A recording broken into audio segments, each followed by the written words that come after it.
Wednesday night, it's more than just your usual song and dance. Star is all new. We just saw smoke start to billow up from the cathedral. There was a sense that this wasn't really happening, that this couldn't be happening. And then all of a sudden it was just panic. It's one of the great treasures of the world. Everybody's really under shock now in France. It's a big shock. I mean, this church was there for more than 850 years. Even the Nazis didn't dare to destroy it. It is heartbreaking to watch, and we all did today. The iconic Notre Dame Cathedral in Paris going up in flames. Now that those flames are out, investigators can go in to try to figure out what caused this devastating fire. Meredith Wood takes us there. Parisians with heavy hearts singing a song of sorrow as they watch what many call the world's most iconic cathedral, Notre Dame, burn in a massive inferno. And as the flames torch through the centuries of history, they also tore through people's hearts, literally bringing them to their knees. It affects the soul because it's a house of prayer and faith. Boy, it affects the heart because it's a place of love and gathering and community. That is beyond countries, that's beyond anything. French authorities say the worst has been avoided, that both towers, including the iconic bell tower, have been saved. They also say the most precious relics and works of art have been sheltered as they're working to save as many pieces as they can. The famous spire is now gone. The world watched as it went up in flames before collapsing onto the roof and into the cathedral. It's the dying and rising of Jesus, that just as the cross didn't have the last word, neither for people of faith in France will this fire have the last word. I'm Meredith Wood reporting. French President Emmanuel Macron assured they will rebuild Notre Dame. Right now, it's believed the fire started during renovations to the cathedral. We spoke to a UNLV professor of history. He says he is confident the cathedral will be rebuilt.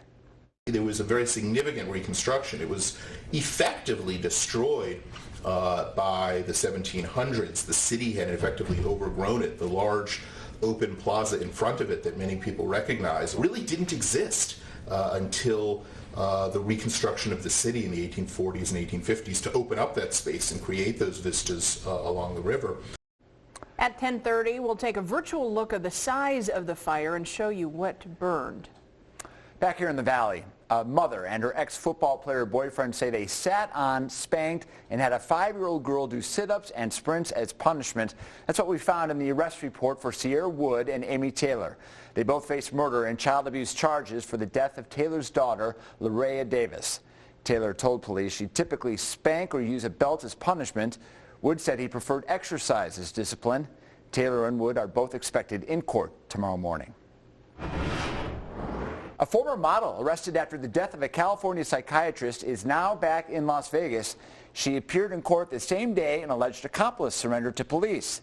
This is Kelsey Turner and Diana Pena on the right.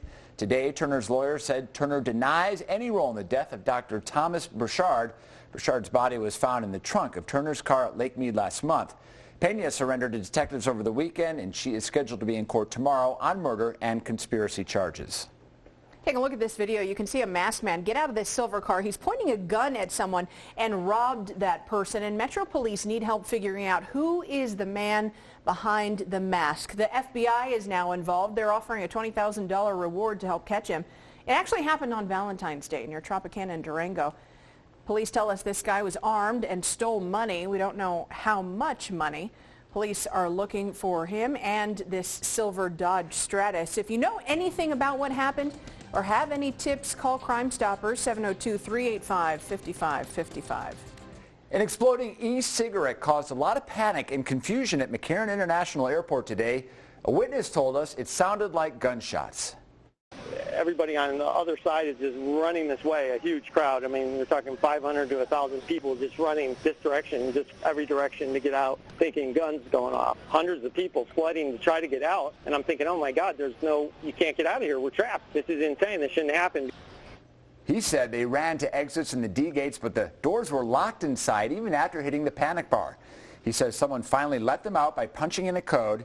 He says if it was more serious, that extra time could have put people at risk. No one was hurt and flights were not affected. Tiger Woods is the 2019 Masters champion. Even if you aren't a golf fan, you probably already knew that. If you're a big golf fan, you may have been in tears when he tapped it in on 18. Fox 5's Chris Redfern is live in studio with us tonight. Chris, I saw you tweeting out, "I'm not crying, you're crying" at the end of the tournament. It was a big deal for you to see him win. Yeah, definitely. I mean, I played golf back in high school, and for my generation, Tiger Woods was golf. I wanted to swing like him, do that little spin with the club after a follow-through like him, wear a red shirt on Sunday like him. But I was 14 the last time he won a major. And for a lot of young golfers, they've only heard about the greatness of Tiger Woods. They haven't seen it for themselves. Yesterday changed that. You got the Tiger fist pump, the return to glory, and, you know, the roaring galleries.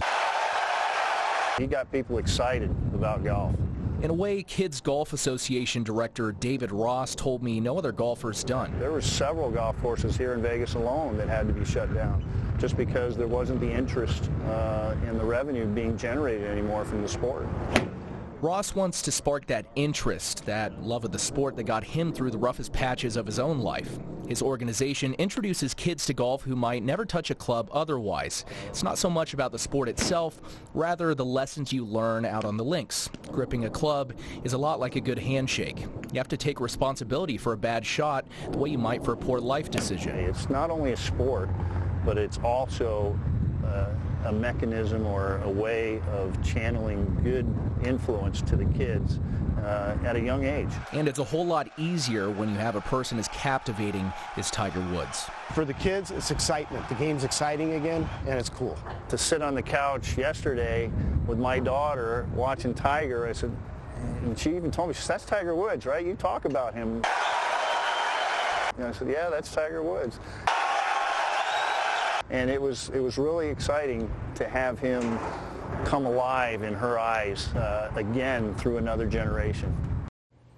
Ross and one of his coaches both said yesterday it really sparked a new flame in the game of golf. Now, will the kids be wearing red shirts, have Tiger head covers on their bags? I guess we'll just have to see in their next clinic. John and Christine? I would like to take a minute to address something.